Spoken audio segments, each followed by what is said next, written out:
January 27, 1945. Auschwitz-Birkenau, German-occupied Poland. The temperature is -10 degrees Celsius.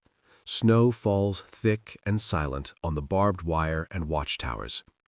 Private First Class Rudolf Vrba, 22-year-old Slovak Jewish prisoner, number 44070, stands in the roll call square, stripped to his thin striped uniform, arms crossed against the cold. His feet are wrapped in rags, shoes long stolen. The camp is eerily quiet. No whistles, no dogs barking. Only the crunch of boots as SS guards hurry, burning papers, hiding evidence. The rumors started weeks ago. The front is collapsing. The Soviets are coming. But hope is dangerous in Auschwitz. Hope gets you shot. Vrba has survived 3 years in this place. Birkenau arrival in 1942. Selection on the ramp. His mother and younger brother sent left, to the gas. He was sent right, work. He has seen the chimneys smoke day and night. He has smelled the sweet, sickening odor of burning flesh. He has watched friends disappear into the hospital and never return. Now the end is near. The guards are nervous. They march the able-bodied prisoners out, death marches west. Thousands shuffle into the snow, frostbite claiming them by the hundreds. Vrba is too weak for the march. He is left behind with the sick, the dying, the unable. Inside Barracks 18, men lie on wooden bunks, 3 to a level, bodies pressed together for warmth. Typhus rages. Lice crawl across skin. Diarrhea runs unchecked. The floor is slick with filth. Vrba sits on the lower bunk, sharing a crust of bread with an old man from Warsaw. The man whispers, "They will kill us before the Russians come." Vrba says nothing. He has seen the pits, the crematoria, the Sonderkommando, prisoners forced to work the gas chambers, burning their own people. He knows what final solution means. January 27, afternoon. The rumble of artillery grows closer. The guards vanish. No roll call, no soup, silence. Then, tanks, Soviet T-34s rolling through the gate, Red Army soldiers in fur hats, rifles ready. They stare in disbelief. The gate sign, Arbeit macht frei, work makes free, mocks them. Vrba is one of the first they find. He is too weak to stand. A young Soviet soldier lifts him, carries him to a blanket. They give him water, hot soup. He cries for the first time in years. The Soviets open the barracks. Thousands of skeletal figures stagger out, ghosts in stripes. Bodies lie everywhere, corpses frozen where they fell. The crematoria smoke still rises in the distance. The gas chambers stand empty, doors ajar. Vrba watches as the liberators weep. Some vomit. One soldier drops his rifle, kneels in the snow, head in hands. Vrba survives. He escapes the camp in April 1944, before the liberation, along with Alfred Wetzler. They walk 80 miles through enemy territory to bring the first detailed report of Auschwitz to the world, the Vrba-Wetzler Report. It reaches the Allies in June 1944, too late to save most, but not all. He lives to testify at Nuremberg, to write his memoir, to bear witness. But the nightmare never fully ends. The smell of smoke, the chimneys, the faces of those who went left. In his last years, Vrba says, "I survived to tell. If I die silent, they win." This is the true story of what happened inside the Nazi concentration camps. Not from books, not from historians, from the eyes of those who lived it and those who barely did. A world of barbed wire, selections, gas, fire, and the unbreakable will to bear witness. June 30th, 1942. Auschwitz-Birkenau ramp. The train screeches to a halt after 4 days in darkness. The cattle car doors slide open with a scream of rusted metal. SS guards shout, "Raus! Raus! Schnell!" Out! Out! Fast! Rudolf Vrba, then just Walter Rosenberg, 18 years old, stumbles into blinding daylight. The air is thick with smoke and the stench of burning hair and flesh. He blinks, tries to focus. Thousands of people spill from the cars, men, women, children, elderly. Suitcases, blankets, children crying. SS officers in crisp uniforms stand on the platform, whips in hand, dogs straining at leashes. Men to the left, women and children to the right. The selection begins. Dr. Josef Mengele, white gloves, calm smile, points with a riding crop. Left, work. Right, gas. Rudolf Vrba, then just Walter Rosenberg, 18 years old, stumbles into blinding daylight. His mother clutches his younger brother, 12 years old. They are pushed right. He reaches for them. A guard shoves him back. Left, Jew. He watches them disappear into the crowd. He never sees them again. The left column is marched into the camp. Barbed wire, electrified fences, watchtowers with machine guns. The sign above the gate, Arbeit macht frei. Inside Birkenau, they are stripped naked, hair shaved, numbers tattooed on arms, clothes taken, given striped uniforms, too big, too small, rags, wooden clogs that blister feet. No names anymore, just numbers. Vrba becomes 44070. The first night in the barracks, wooden bunks, 3 to a level, no mattresses, lice everywhere.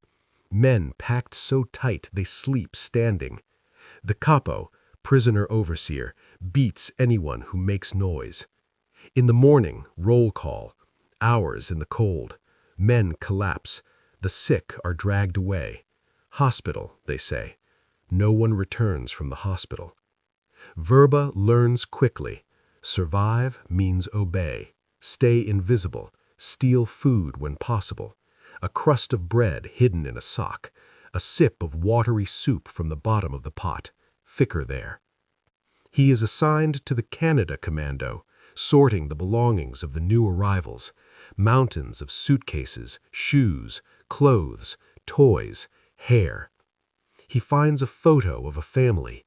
He stares, then hides a small piece of chocolate from a suitcase. Risky, but hunger is worse than risk. He sees the selections daily. Trains arrive, people march, left, right. The right column disappears into the birch grove. Soon the chimneys smoke thicker. The smell never leaves. Vrba works, survives, watches. He memorizes everything. The layout of the camp, the crematoria, the gas chambers disguised as showers, the Sonderkommando, Jewish prisoners forced to burn their own people. He knows he must escape. He must tell the world. But escape is suicide, yet staying is death. The nightmare has only begun. Summer 1943. Auschwitz-Birkenau. The birch grove behind crematorium 2 and 3 is thick with green leaves, but the air is heavy with smoke and ash. Rudolf Vrba, number 44070, works in the Sonderkommando during the day, sorting the mountains of belongings from new transports. At night, he is assigned to the Sonderkommando, Jewish prisoners forced to work inside the crematoria. The first time he enters crematorium 2, the smell hits like a wall. Sweet, cloying, burning flesh mixed with Zyklon B residue. The Sonderkommando men, pale, hollow-eyed, already half dead, move like automatons. They are given better food, cigarettes, a few extra months of life. In return, they must do the unthinkable. Vrba is ordered to help unload the gas chamber after a transport. The doors open, bodies tumble out, hundreds, piled on top of each other, blue-lipped, foam at mouths, claw marks on the walls where people tried to escape the gas. Women clutching children, old men, babies. The Sonderkommando drag them to the elevators, up to the ovens. Teeth are pulled for gold, hair is shaved for mattresses, bodies are burned. Vrba's hands shake as he works. He vomits the first day. The capo beats him. "You get used to it," the man says, "or you die." He never gets used to it. He learns the schedule. Transports arrive at night. Selection on the ramp. Those sent left are marched to the birch grove, told they will shower. They enter the undressing room. Concrete benches, hooks labeled Berlin, Vienna. They are told to remember their number. Then into the shower room. Fake shower heads on the ceiling, no water. The doors seal. Zyklon B pellets are dropped through roof vents. Screams last 15 to 20 minutes. Silence. Then the Sonderkommando go in with gas masks, drag the bodies out, clean the chamber for the next group. Vrba counts 2,000 to 3,000 per gassing, 4 crematoria working around the clock. He sees children thrown alive into the pits when the ovens are full. He sees SS officers laughing, taking photos. He memorizes everything, the number of ovens, the capacity, the schedule of transports from Hungary, from Greece, from Holland. He knows the gas chambers are disguised as shower buildings. He knows the ashes are dumped in the Vistula River. He knows the Sonderkommando are killed every few months to eliminate witnesses. New ones replace them. One night, a member of the Sonderkommando whispers to him, "We are digging a tunnel. Join us." Vrba refuses. Too risky. He has another plan. He befriends Alfred Wetzler, a Slovak from his hometown. They plan escape. They steal civilian clothes from Canada. They hide in a woodpile near the fence. On April 7th, 1944, they crawl under the wire, through the outer perimeter, into the forest. They walk for 80 miles, starving, hiding from patrols, crossing rivers. They reach Slovakia. They reach the Jewish Council. They dictate the Vrba-Wetzler report, the first detailed eyewitness account of Auschwitz to reach the outside world. It takes weeks to reach the Allies, too late for hundreds of thousands. But not for all. Vrba survives to see the liberation. He survives to tell. January 27th, 1945. Auschwitz-Birkenau main camp. The Soviet 60th Army rolls through the gates in T-34 tanks and infantry columns. The first soldiers, young men in padded jackets, red stars on their caps, stop dead at the sight. Barbed wire, watchtowers, corpses frozen in the snow. Thousands of skeletal prisoners in striped rags stagger toward them, too weak to cheer. Rudolf Vrba is one of the first they reach. He is lying on a bunk in Barracks 18, fever from typhus, too ill to stand. A Soviet medic kneels beside him, eyes wide with shock. He lifts Vrba gently, carries him outside to a blanket on the ground. They give him water, a piece of bread, hot tea. Vrba drinks slowly. His stomach rebels after months of watery soup. He cries silently, tears freezing on his cheeks. The Soviets open the barracks one by one. The scenes are unimaginable. Emaciated bodies piled on bunks, 3 deep, some still breathing, some dead for days. The sick are carried out on stretchers. The dead are covered with blankets. Soviet soldiers, hardened by years of war, weep openly. One drops his rifle, kneels in the snow, head in hands. Another vomits behind a barrack. Vrba watches from his blanket as the liberators discover the crematoria. The chimneys still smoke faintly. The gas chamber doors stand open. Piles of shoes, suitcases, hair. The Soviets stare in silence. One officer mutters in Russian, "My God, what have they done?" The camp is liberated. Over 7,000 prisoners remain alive, most too weak to move. The Soviets bring food, blankets, medicine, but many die anyway. typhus, starvation, the sudden richness of real food overwhelming shrunken stomachs. Vrba is evacuated to a hospital in Krakow. He recovers slowly. His weight returns. His hair grows back. But the nightmares remain. Every night he sees the ramp, the left, the right, the chimneys. He knows he must speak. He and Alfred Wetzler had escaped in April 1944, walking 80 miles to bring the first detailed report of Auschwitz to the world. The Vrba-Wetzler report reached the Allies in June 1944. It described the selections, the gas chambers, the crematoria, the numbers, hundreds of thousands already murdered. The report was dismissed by some as atrocity propaganda.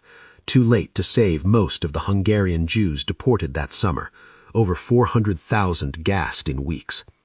But Vrba survives to testify. He testifies at Nuremberg.